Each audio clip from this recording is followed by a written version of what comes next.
my channel. So, nakita yung opening. Kakagising ko lang po. So, today vlog is ano ba tawag dun? Introduce natin na ang one day ko na kapag may pasok ako. Yung working day or weekday. Parang ganon. Para naman makikita nyo naman, gantong oras ako gumigising, gantong oras ako umuwi, gantong oras nag-e-edit. Kaya naman, minsan talaga nagde-delay ako ng tawag doon, dire-diretso kasi tulog ko. Nag-edit sa YouTube. Pasensya kayo. And yung last vlog ko, nagkamali ata ako ng settings ng mic, di ko din alam. Hindi magandang tunog, pasensya na po kayo. First time kasi ako ginamit ang DJI mic ko, and then yung setting kasi nakita ko sa YouTube. Tapos siniting ko naman para naman nag-e-echo yung boses ko lahat. Kaya ayusin ko na lang tayo. Ngayon kasi wala akong mic eh. Hindi ko muna ginamit. Ayusin ko muna yung mic para setting. Ano maganda marinig clear ng boses ko para maganda mag-vlog. Nag-iisip ako pa sa ako sa paglalakbay ko. Si Sora. Ito kasi kagabi, anong ginawa niya? Lahat ng tawag ng chichiri, kinain niya buo, yung buto. Tama kasi. Tama kasi. Nasaan si Muka? Nasa likod. Uy, Muka. Uy, si Muka. So, samahan mo na lang ako today vlog nito. And then ngayon, nagka-coffee muna ako. Kasi bago ako gumisi, kailangan may blood pressure na ako. Nakita natin ito. Ayan, taas na ang blood pressure ko. And then, ito para sasabihin ko sa inyo, nag-diabetes po ako. Kaya kailangan ko maintenance ng katawan ko. And then, parang insulin siya. Kasi nilalagay sa tiyan na injection once a week. Manjaro kasi tawag sa Japan. GLP-1 ang papakontrol ng sugar ko. And then, magpapayat na ako. Start na kasi ako na mag-maintenance. Kaya, di na ako masyado umiinom. Dati pa hindi ako masyado umiinom na yun eh. Nangyari na maraming problema ko. Hindi na ako umiinom. And then, kailangan ko bawasan ko ng kain ko. Oh my God! Mahilig kasi ako sa kanin, di ba? Bawal sa kanin yun. Kaya, binabawasan ko siya. Once a day lang kinakain yung kanin. Tapos, 150 lang. Ano ba yung mukha mo? Pakita natin kaya yung mukha niya. Oh. Bakit narinig mo ba ako? No? Pinapakinggan mo ba ako? Intindihin mo Tagalog? Sige. Diyan ka muna. Hindi, kailangan ko ng maintenance. Kaya, pasensya na po kayo baka yung kain, konti lang, hindi na uminom si Kenta sasabihin naman. Pero kailangan natin i-maintenance ang katawan ko para itutuloy konting-konting pa yung buhay ko. Kasi syempre, yung nakakatakot sa diabetes. Oh. Pinapakinggan mo talaga ako? Oh. Yung sa mawawalan ng paa mo. Oh. Yung sa mata mo, hindi makikita. Oh. Ano? Oh. Oh, okay. Dito ah. Kaya na yun. Ayaw mo kung bakit matawag doon, pa-vlog.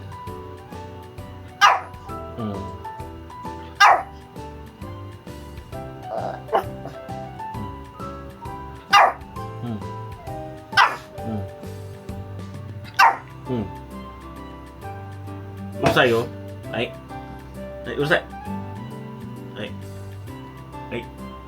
Ay, bless. Ay, very good. Marunong siya mag-bless. Ano ba yan? Maligay ka muna dito para magtahimik ka. Kaya ito kapag pupunta ako ng mga abroad, kailangan ko rin dala ng sipap. Nakita mo namin yung sipap, di ba? Dala ko din yung sipap.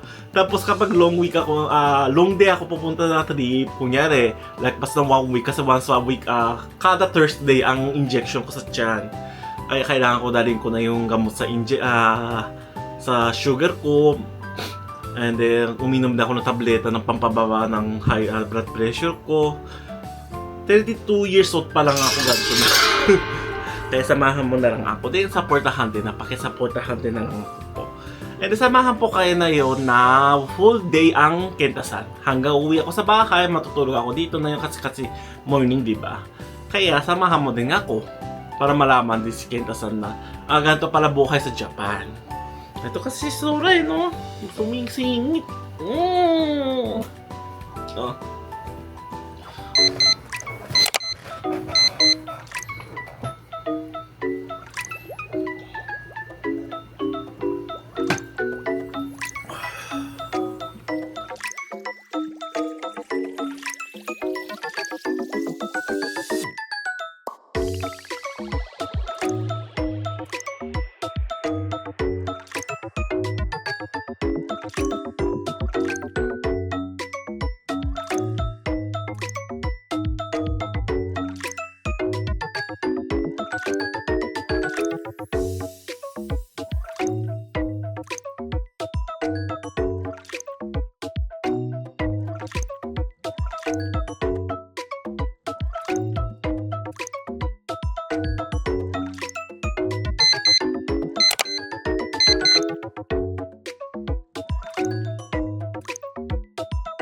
Okay, lady na tayo.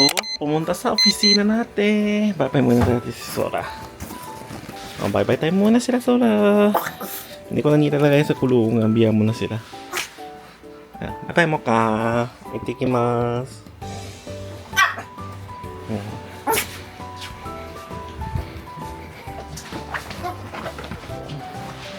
Ito na yung bag ko.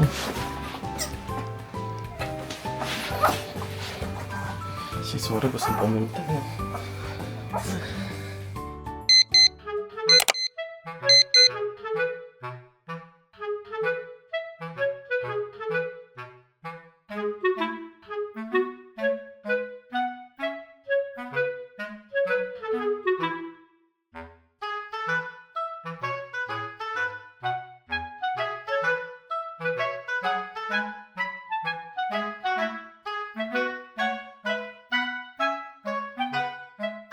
Daanan muna natin ang Family Mart sa airport, sa cargo area.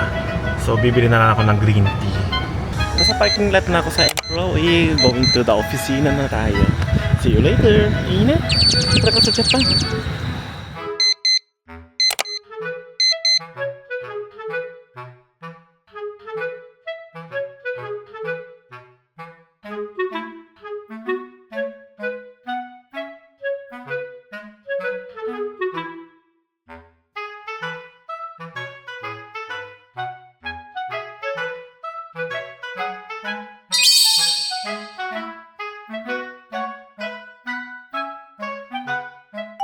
Uwi na ako sa bahay. Tapos yung trabaho, oras is 1 o'clock. 1:10 eh. Ayun o. I-zoom natin. Hindi doon na lang. 1:10. Andyan dito si Sora. Ay, kaso na si Sora. Tadayma. Si Monka kumakain ng feeds niya. Yan o. So, mag-fresh up na and then huhugas ako ng obento yung binaong ko. And then, matutulog na.